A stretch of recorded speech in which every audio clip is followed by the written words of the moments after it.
April 1st, 1985, Blizzard Beach opened. Let's go celebrate their 30th anniversary. Mickey Mouse is currently out, but he is going to go in and it's going to be switched with Minnie Mouse. And here's Minnie Mouse.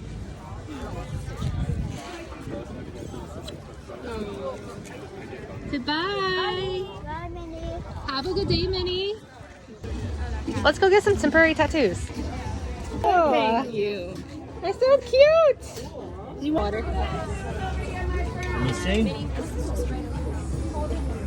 There we go. Yay, that's beautiful. Nice. Gotta go on the gun. Yeah. Alright. A little more. A little more. They have snow cones. Oh, okay.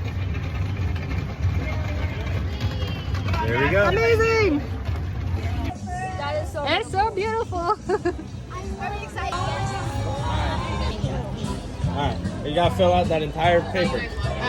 You gotta give me. You found one. I got one too. What is it? What is the tallest attraction at Disney's Blizzard Beach?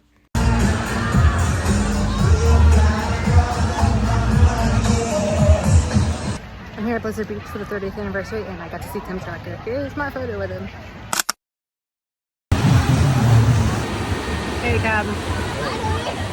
The day has flown by. We've had so much fun with the 30th anniversary of Blizzard Beach. But it's time to go home. It's the end of the day. Thanks for hanging out with us. We had so much fun.